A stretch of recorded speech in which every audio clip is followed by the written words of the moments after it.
همه هواداران برنامه‌های رادیوی آزادی نفسی تازه نوروز شما مبارک شود. همه را با این عید خجسته تبریک میگوییم و شکر که ما و شما امسال به بهار نو و نوروز نو رسیدیم. برنامه نوروز آزادی را امروز من خیرامان بقازاده و همکارم طاهری سفر و ژورنالیستان نوروز دوستاری رادیوی آزادی تقدیم میکنیم. در برنامه امروزه درباره تاریخچه و عنعنه‌های خوبی نوروزی، سومالک‌پزی‌های مردمی فیض‌آباد و قرغان‌تپه و اینچنین درباره نوروز تاجیکان روسیه و قرقیزستان، مردم ایران، ازبکستان و قزاقستان نقل میکنیم. ولی پیش از آن خیرمان مرور میکنیم به مهمترین رویدادهای سیاسی و اجتماعی یک سال اخیر از نوروز تا نوروز.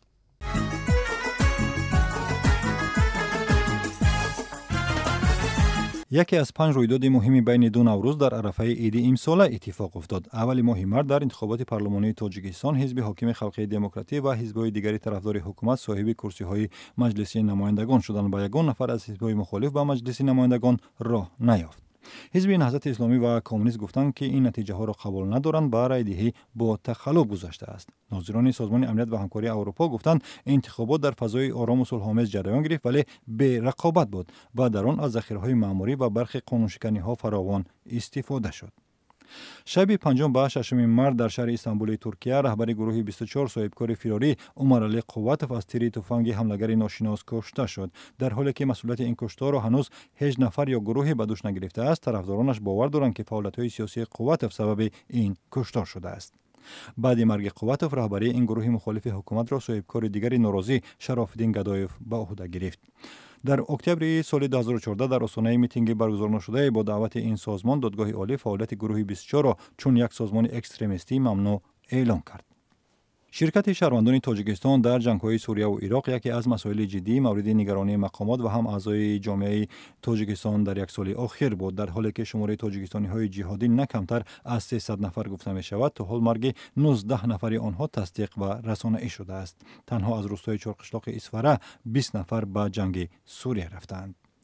مقامات تاجیکستان برای شرکت در جنگ‌های خارجی به شهروندان این کشور در کدکس جنایی مجازات تعیین کرده. در داخل کشور دهان نفر را برای جلب شهروندان به شرکت در جنگ‌های سوریه و افغانستان پشت پنجره انداخت. پژوهش‌ها نشان می‌دهند که اکثر شرکت‌داران این جنگ‌ها از راه روسیه به سوریه سفر کرده‌اند.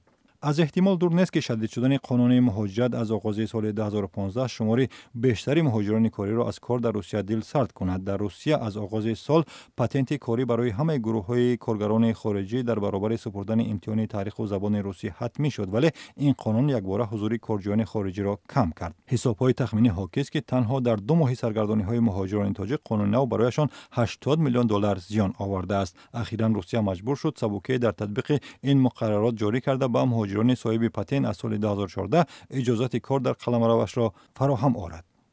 کاهش به شدت قرب پول ملی سامانی در برابر دلار از نگرانی‌های جدی یک سال اخیر خانواده‌های زیاد در تاجیکستان بود. وابستگی اقتصاد این کشور از وضع بازار روسیه بعد جاری شوی تحریم‌های غرب نسبت این کشور در ارتباط با بحران اوکراین باعث یکباره بالا رفتن قرب پول آمریکایی شد و از مرز 6 سامانی و 30 درم هم گذشت. کار تا جایی رسید که بانک ملی تاجیکستان فروش دلار را توسط نقطه‌های مبادله ارز قطع کرده این مسئولیت را بر دوش بانک‌های تجارتی واگذار کرده است.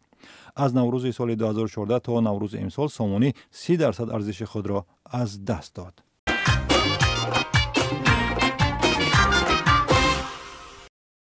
جشن‌های امساله نوروزی در تاجیکستان 6 روز ادامه کرده. بخش رسمیش در شهر باستانی خوجند برگزار می‌شوند. اینجا عید امسال از 21 تا 23 مارس با اشتراک پرزیدنت امام علی رحمان در قلعه خوجند برپا می‌شود. نوروز امروز در دیار زمین سوخت باید گذرد با مناسبت افتتاح پیکره بزرگوار ما کمال خوجندی و اینقدر کارها سر شد و این را بینید که با نیت یک کار نیک 100 کار دیگر فیض پیدا میکند. قلعه‌ای که سالهای سال جای زیبایی بود، قدم جای بزرگانی بود، جایگاه قسم حربی و جایگاه قسم حربی تبدیل یافت. لیکن به خاصیت آغاز یافتن مجموعه باغ کمال خوجندی قلعه با همه قلعگیش از قسم حربی آزاد شد. چقدر آدم سن و سالش به جای رسد همان قدر همان اندازه عموما سال عزیز میتافته است، فصل سال عزیز میتافته است و مخصوصا نوروزش عزیز میتافته است. اولا شکر به پروردگار عالم میکنم که به نوروز نو رسیدیم و آرزو میکنم که نوروز ما همیشه پاینده باشد و چنانی که جهانی شد جهانی تر شود و همطور شود که در همین دنیای درگذر از همه عزیزترین عید و ایام نوروز شود و دیگر پای و قدم جنگ و جدال و غبارها برداشته شود. گشتم و گشتم و گشتم و گشتم مثل تو ندیدم، رفتم و رفتم و رفتم و رفتم اما نرسیدم. گشتم و گشتم و گشتم و گشتم مثل تو ندیدم، رفتم و رفتم و رفتم و رفتم اما نرسیدم. آخر کجایی بادی سبایی از ما رهایی ناشنایی، آخر کجایی بادی سبایی از ما رهایی ناشنایی. گشتم و گشتم و گشتم و گشتم مثل تو ندیدم. نوروز امسال برایتون خیلی بربری زیاد داشته است. انشالله که در نوروز خدا خواهد در آلمان کنسرت دارم، روز 21 سفر دارم، روز 22 24 در برلین هم کنسرتی خودم رو برپا میکنم در اونجا برای فستیوال. خب سفر رو بخیر باشد. این سفراتون مثلا با کمک کی تشکیل شده هست؟ از طرف دولت سفارت‌های خودمون دعوت میکنن و ما در اونجا اشتراک میکنیم. این بار اول است که مثلا در روز نوروز در بیرون از کشور برآمد میکنید؟ چند در لندن بودم، در پاریس، در ترکیه بودم و در آلمان که نوروز رو جشن میگیرن. خوب یک سوال دیگر، برخی از ستاره های ما به قبل گفتن در سال 2014 مثلا اویلا برپا کردن، هرچند اسمی میگم همسرانشون پنهان میدارن. برای شما همین سال چگونه بود در گیم حیات خانوادگیتان؟ یگان دیگرگونی در نظر نیست؟ دیگرگونی راستی گپ در فکرشم نیستم حالا، چون که همین قدر کارم زیاد که به اینم نمیرسم و فکر میکنم که حالا بر وقت است برای شوهر کردن. من آماده نیستم راستی گپ، چون که حالا خودم رو خورد حس میکنم. ضمن خیلی لاغر شده هستید. این در پی مثلا برآمدهای زیاد است؟ هر روز در دوده و در سیام کرد در سفرهای هنری وقتی خوردن نمیابیم راستی گپ، وقتی خواب کردن بسیار مونده میشم، شاید از همین سبب باشد. تشکر جان میانگار جان. و یک سوال آخر مثلا تمنیات شما آخرین تمنیات شما در همین عید نوروز برای اونهایی که ما رو تماشا میکنن؟ خب من چی تمنیات میکنم؟ من برای مخلصان عزیزم، برای خلق تاجیک پیش از همه سلامتی، بردباری تمنا دارم. بگذار مثل انامین گل شکوفان باشن، زیبا باشن. بگذار در کارهای شما موفقیت میخوام، همیشه خوشبخت باشن، در لباشون خنده هویدا باشد، تاجیکستان ما همیشه گل شکوفان باشد و بگذار همیشه سرشون درد رو نبینه. تشکر. من پیش دستی میکنم، میگم میرنگار 4 مصرع برای شما از اون توفه میکنن. سوال نیست. 4 مصرع از یگان آهنگتون. نه هوای نه سودای زی سوی تو نه پروای، چی دنیای چی رویای دلم به تو چی تنهای. نه هوای نه سودای زی سوی تو نه پروای، چی دنیای چی رویای دلم به تو چی تنهای. هزار رحمت. نوروزت یک بار دیگه مبارک باشه. تشکر به شما نیست. تشکر.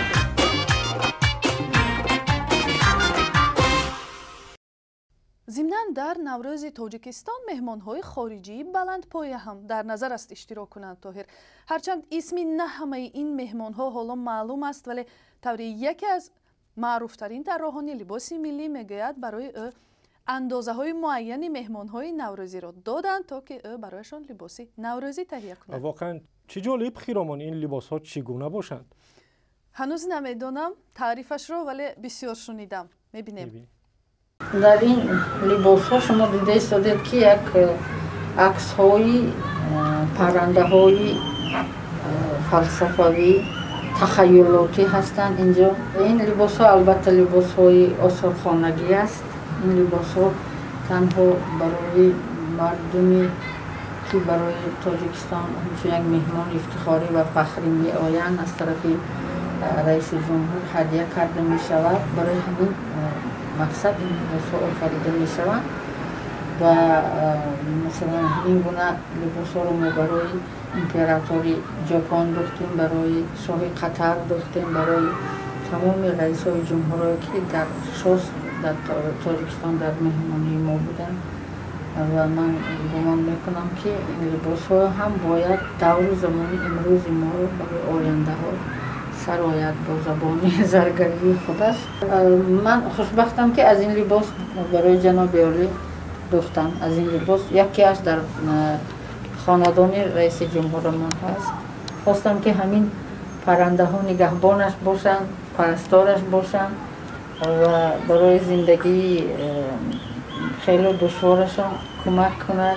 خب در این نوروز بیشتر یعنی مردم چگونه لباس ها فرمایش میکنن؟ با شما بیشتر توجهشون به چگونه لباس ما است؟ بیشتر چکن، بعد از متوهای ادرس و اطلس، پیراهن ها و دامن ها و حالا ها باز کوشش کرده سادیم که لباس های مخصوص دفتری سازیم، یعنی هم وزیر پوشیده تواند، هم مثلا خانواده های سفارت ها، یعنی این چیزها الان که در یک خطوری طلبات های امروز در آمده است. ما عاشقی نوروزه با یار دل افروزه. چقدر زیباست جشن نوروز. مردم سرجم می شوند، فرارسی بهار را استقبال می کنند، خورسندی می کنند، غم و غصه و کینه و عداوت را از دل بیرون می برند و این را اصلا می شود حکمت مهمی نوروز خواند. ولی با این وجود در جامعه امروزی تاجیکستان در روز عید هم بعضی ها ضرورت این جشن را همانا سالگزاری می کنند. بحث تجلیل عیدهای غیر اسلامی در تاجیکستان مسلمان نشین در میانه های سالهای 2000 بلند شد و بعضی دانشمندان به حمایت هویت و مقام این جشن پرداختند. و خوب میشد خیرامون حالا مرور بکنیم به تاریخ نوروز، سنت های مهم آن و دیگر مسئله های اطراف این جشن همراه با دانشمندی معروف ظفر میرزایان از شهر کولا. روز تولد خورشید 21 تا 25 مارس درست میاد که گویا در این شب خورشید تولد شده است. لیکن بعد از تولد خورشید اینا دعا میخوانند که خورشید نکند که نمرد، دائم روشن باشد، گرم باشد و البته بسیار مراسم‌های دارن، از جمله مثلا خب چیلبوری و تربوز را دو پاره کرده آوردن و در شب یلدا که از شما شبی در آسترین سال می باشد و بعد از اون جشنی که داشتن جشن صده بود. جشن صده اکنون در جشن صده خورشید دیگر پرزور شده بود، با قوت بود، لیکن برای پرزور شدن و گرم شدن وای باز صده لازم بود. صده به معنای نه 100 روز بلکه 50 روز و 50 شب.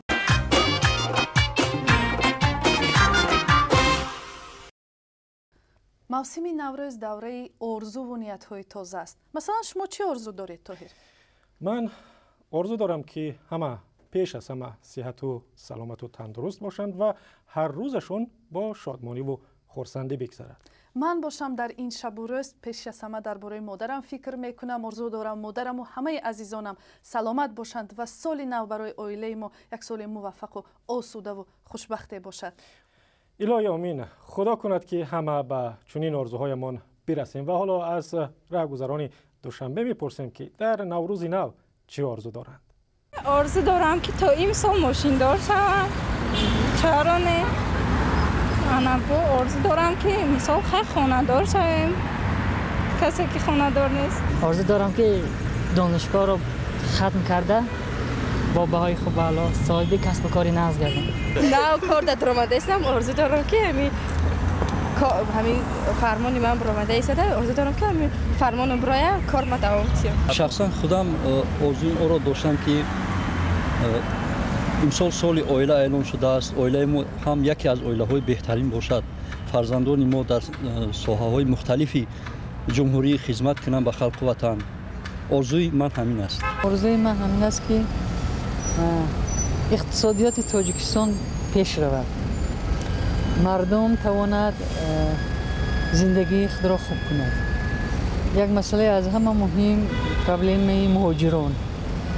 حکومت تاجیکستان باید کوشش کند که اون پرابلم هایی که در روسیه حالا نسبت تاجیکان مهاجران تاجیک به وجود آمده است این را برطرف کند. دیگر مسئله که ما روز تا روز دیده ایستادیم که اون حقوق هایی که چند سال پیش مردم داشت اونها هم پس رفته ایستادن. مثلا وقتای آخر چند قانون های قبول کرده شدن که حقوق فوندامنتالی انسان را محدود کردن. بسیار میخواستم که همین قانون ها پارلمان نو این قانون ها را برهم میدهد. من آرزو دارم که همین کوشش کرده ایستادم. من همکار هستم. همین معاشم جمع کنم و نزد پدرم روم. پدرم مسکو به دادرم هم میبرم بعد خودم میبیم با. یعنی باید گونه مسکو دیدن سیاحت نموخه. ای خداوند زمین و آسمان تا به نوروز دیگر ما را رساند. در این فصل سال نوروز عالم روز خداوند در این منزل برافروز از کرم نوره که تا گم کرده خود را بیابد عقل انسانی. بگذار نوروز برای هر یک خاندان فیض برکات. هر یک ما و شما را ساکنان عزیز کشور تاجیکستان را مبارک نظر و مبارک قدم و مبارک نفس گرداند.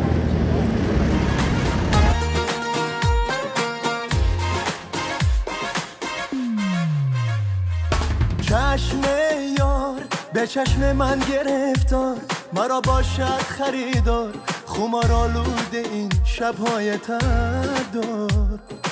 من بیدار همیشه در شب تار، به یاد عشق دلدار، دعا خوانم خدا عشقم نگهدار. دعا خوانم خدا عشقم نگهدار. چشم سیاهم نور نگاهم عشق و پناهم کو، حسرت و آهم چراغ راهم خورشید و ماهم کو. چشم سیاهم نور نگاهم عشق و پناهم کو، حسرت و آهم چراغ راهم خورشید و ماهم کو.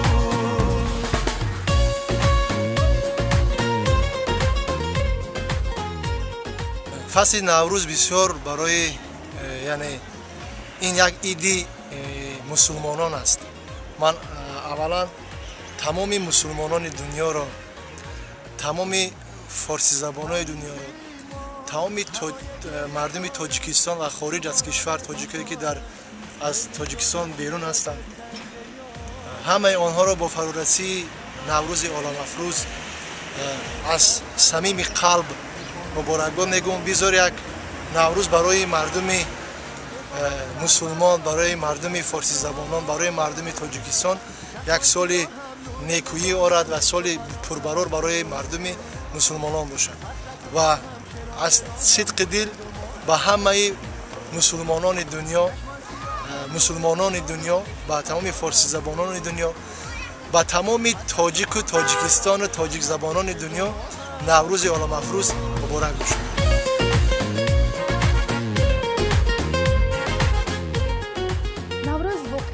سال تا سال یک ایدی نه تنها مردم فارسی زبان بلکه جهانیان هم می شود. در تبلیغ این اید در امریکا و اروپا همکنون نه تنها هنرمندان ایرانی و افغان بلکه تاجیکان هم سهمگذار می شوند. امسال مهرنگار رستم در شهرهای هامبورگ و برلین آلمان کنسرت می دهد. جانبک مرادوف در شهر لندن، گروه شمس، مستر اسماعیل در نوروز تاجیکان مسکو شرکت می کنند. شبنم سوریا در شهر تورنتو کانادا همراه با آوازخوان‌های معروف افغان آریانا سعید و ولی دو کنسرت اجرا می‌کنند.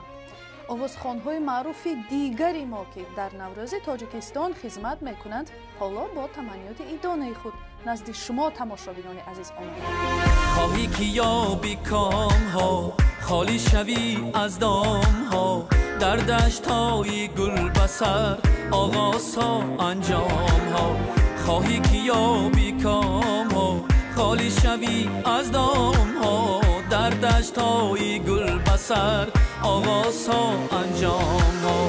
آوارم گردی بسه با هر کسه با هر خسه گرچه بگردی در جهان شد من نمی یا بی کسه تو نوری خاوری سر تا به پا پورختری از دامنی مامای خود سوی کجا ره میبری تو نوری خاوری سر تا به پا پورختری از دامنی مامای خود سوی کجا ره میبری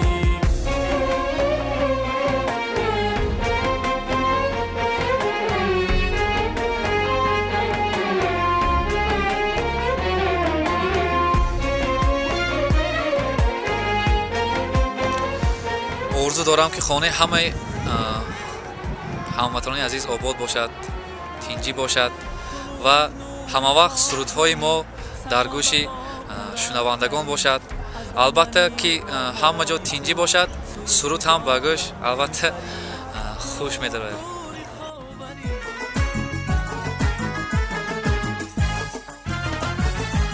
نصیب کردگی باشه روزی 24 در دهه‌ای که زندگی میکنم همونجا دا بوز من بوزکشی را بسیار دوست دارم. اینا مردم هم مرا دعوت میکنم به بوزکشی. من همونجا دا من خودم شواندوز نیستم، اسب ندارم، لیکن من نقص میبینم من بوز دادم روز 24. شما بوز دادید؟ خودتون اشتراک نمیکنید؟ خودم همونجا اشتراک میکنم برای مردم، برای خرسندی مردم یک بوز تشکیل کردم. سرود میخونید یا که شما هم سوار اسب میشوید و تلاش میکنید بوز به دست بیارید؟ هم سرود میخونیم هم مردم خرسند میکنن، بوزکشی میکنن. یک سرود جدید کردم هم به زبان بدخشانی هم به زبان تاجیکی. خدا خواهد روز نوروز شنونده ها میتونن و هم بشنون هم تماشا کنن. لب دریا برایت خانه سازم، برای کاکلانت شانه سازم. اگر میلی دلت بر عاشقی نیست، اگر میلی دلت بر عاشقی نیست، چرا بر گوش خلق آوازه کردی؟ ای چشم خمار، ای چشم سیاه، ای نیم نگاه، ای ابرو چو ماه، ای چشم خماره، ای جلوه نمایه، ای جلوه نمایه، ای جلوه نمایه، ای جلوه نمایه. خوش رو به وفای تر ندیزه، بهارن دل شتای تر ندیزه. تو یک موی وطد یه باید وزونتا، تو یک موی وطد یه باید وزونتان. تو چیز از مو جدای تر ندیزه. این زبانی پامره.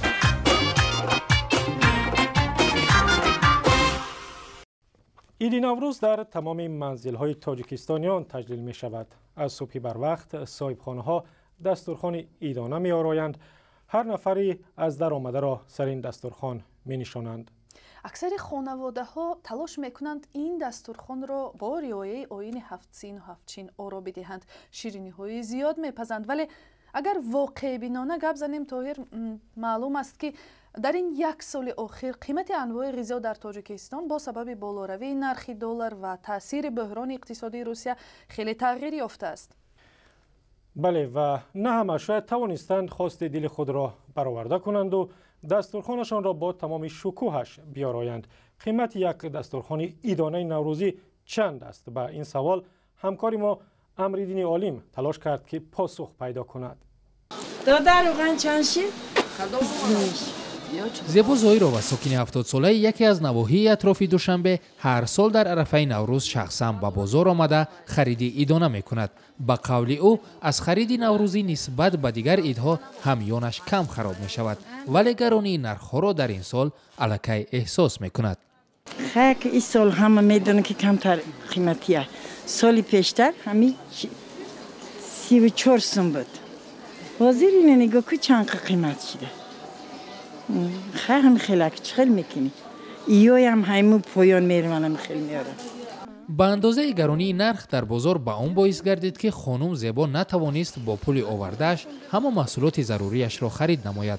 در عرفه نوروز امسال نرخ محصولات غذایی در بازارهای دوشنبه چنین است. برای مثال 1 کیلوگرم ارد از 290 درم تا 3 سومن و 20 دیرم، گندم 2 سومن، سبزی سومنک 10 سومن، 1 کیلوگرم گوشت 32 سومن، روغن از 7 تا 11 سومن، لوبیا از 6 تا 12 سومن، 1 دانه تخم از 65 دیرم تا 75 دیرم.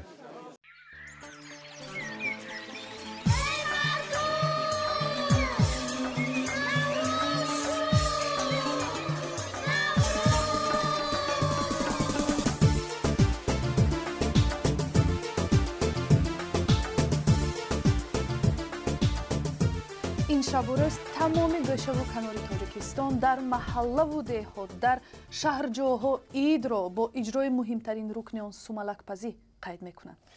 در یک محله فیض آباد باشد این نوبت نوعی خاصی سوملک یعنی سوملک دیگدانی را تهیه کردند و خیرامان امروز ما و تو امکان چشیدن سوملک فیض آباد را نداریم، ولی با فکرم همکارانمان در فیض آباد از خوردن این سوملک لذت بردند. آششان شود میبینیم. تنی صحت دیلی به غم وقت خوش دست منه دست پیرو پیشوازا کلونو پروردگاریم با سال و ماه دیگه هم با چیز دیگه هم برسیم پروردگاریم هم مرا با مراد و با مقصد برسونم.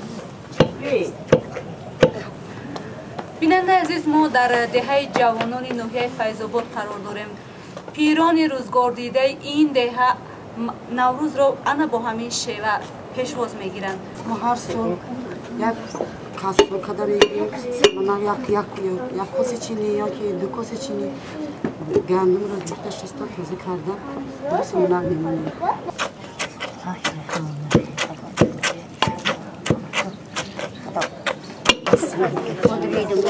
آرد که سملک پخته میشه باید چه خیلی آب باشد؟ آرد گندمی باشه. گندم اون آرد که مثلا از بازار خریده میشود با اون میشه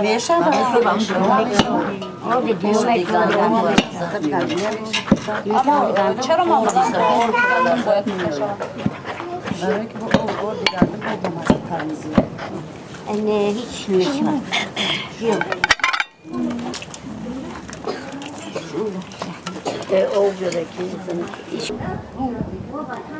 سوملکی که حاضر شما پختید مثلا این چگونه تیار کرده می شود به فرق از اون سوملکی که در دیگ پخته می شود؟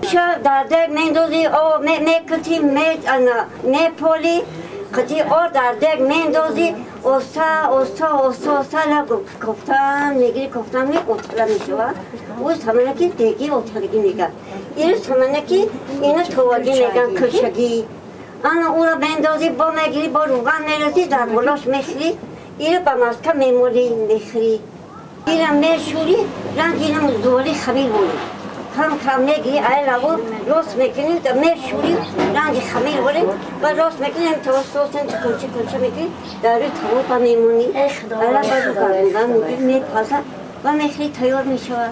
یعنی خمیر این سخت‌تر میاد. خمیر رنگ خمیر بولی سخت میاد. او زردک او رو در چی میگن در دک بور میزنه بعد زردک او رو اتاقی سمنکی میگن دیگی دیگه توگی میگن.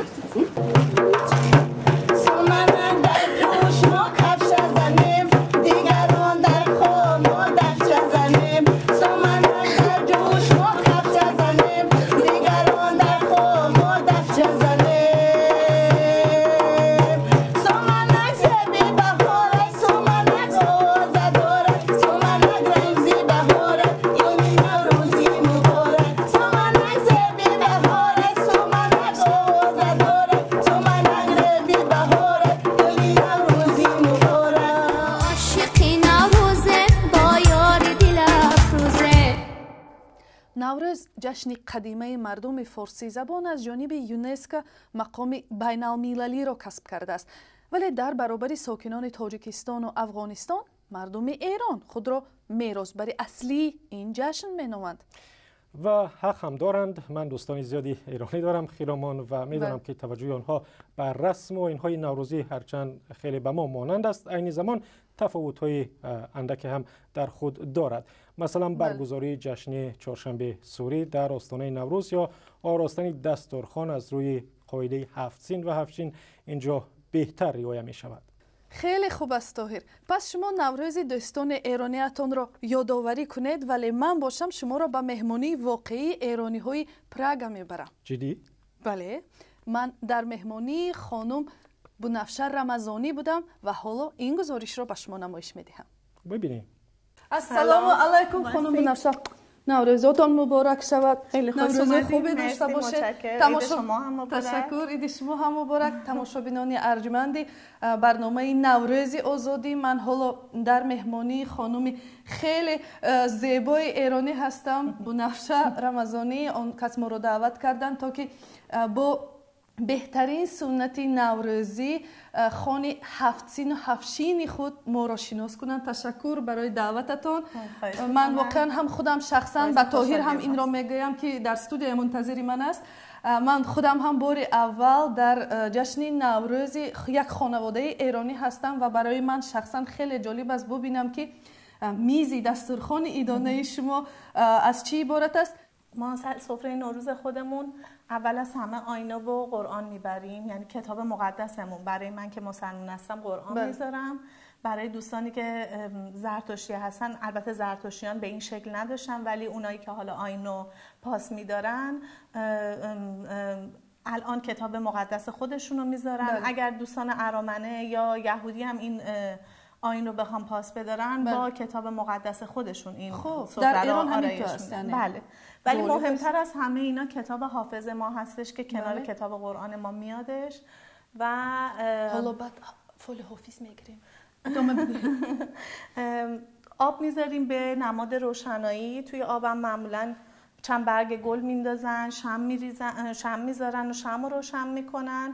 نماد پاکی و روشنایی هستش. ما 7 سین داریم. در این 7 سین چیزهایی رو استفاده میکنن که منشأ گیاهی و زمین داره و روی سفره میذارن. هم منشأ گیاهی داره، هم خوراکی هستش، هم خواص بهداشتی داره و پزشکی داره. اسمشون رو بگویید. چیزایی که میذاریم یکی سنجده. بله، سنجد که خاصیت پزشکی داره. سنجد برای سلامتی خوبه. سماق میذاریم که هم برای چشم بده هم برای سلامتی باز خوب هستش.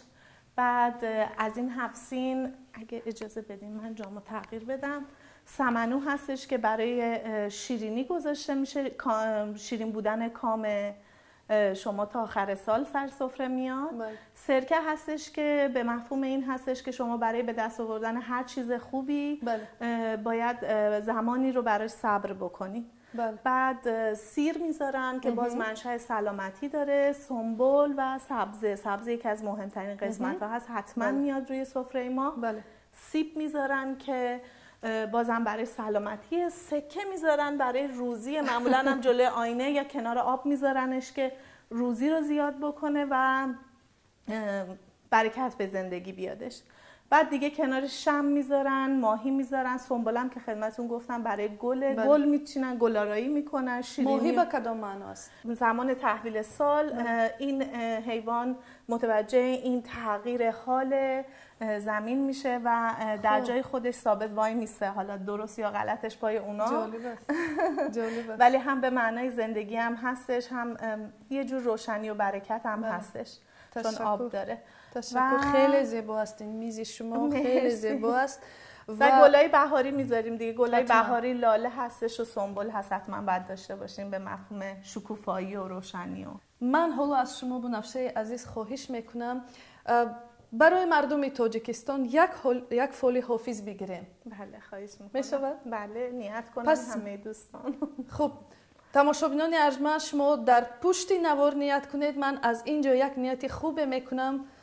شد. تمام.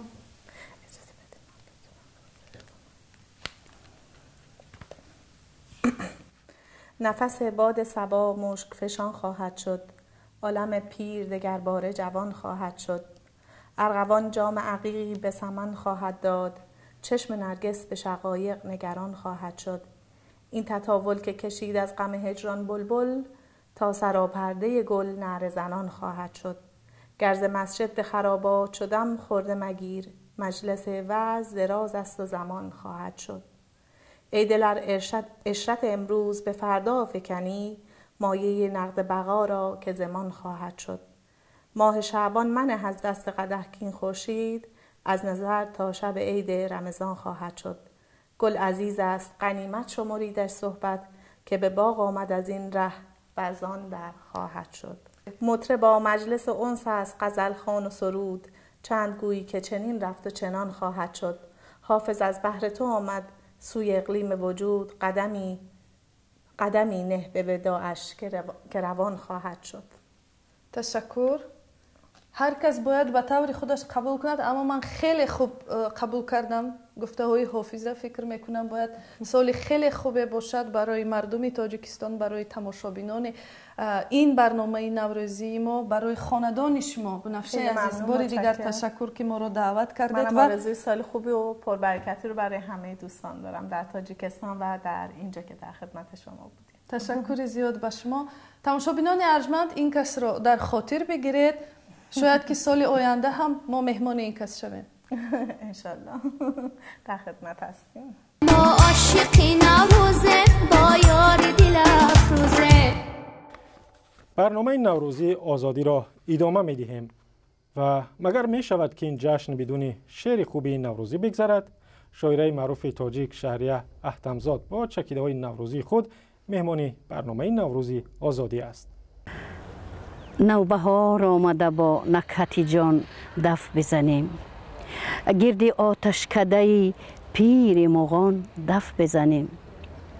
اندرین عین گلفشانی و گلگردانی، همراهی انجمنی بلبلکان دف بزنیم.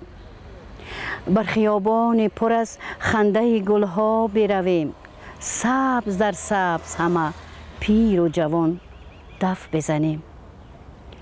ساغر نوش کنیم از غزل مولانا، سرخوش از شعر و غزلهای روان دف بزنیم. عالمی پر شده است تنتنه نوروزی، ما یکی صاحب نوروز جهان دف بزنیم. خانم یاس شکفت از نفسی نوروزی، بوی پودینه رسد از سر خان دف بزنیم. اندلیب است اگر عاشق گلهای چمن، ما هم از عشق وطن هموطنان دف بزنیم.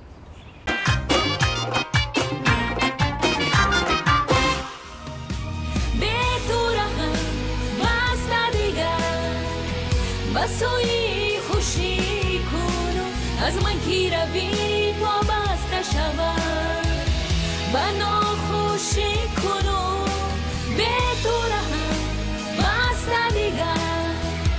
بسوی خوشی کنو از من کی روی وابسته شود، بنا خوشی کنو. سراپای وجودی من برنگ خستگی،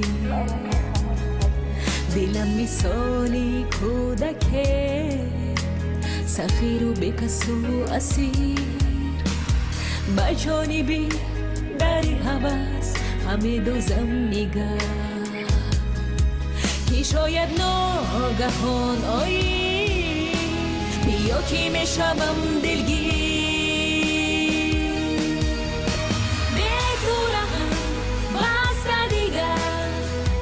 بسوی خوشی کنو از من کی روی وابسته شود، بنا خوشی کنو به تو رهم بسته دیگر. بسوی خوشی کنو از من کی روی وابسته شود، بنا خوشی کنو.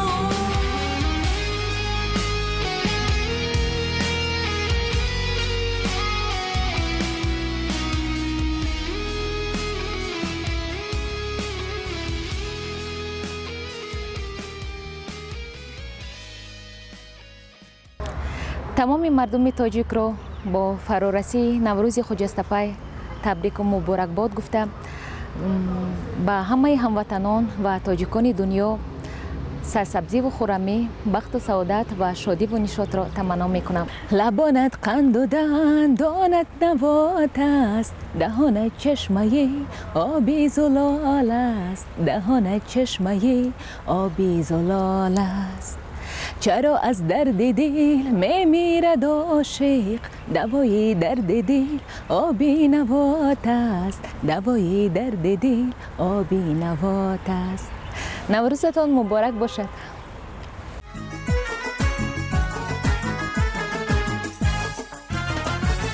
و حالا فرصت آن رسید که تبریک نوروزی تاجیکان برون مرزی را تقدیم کنیم.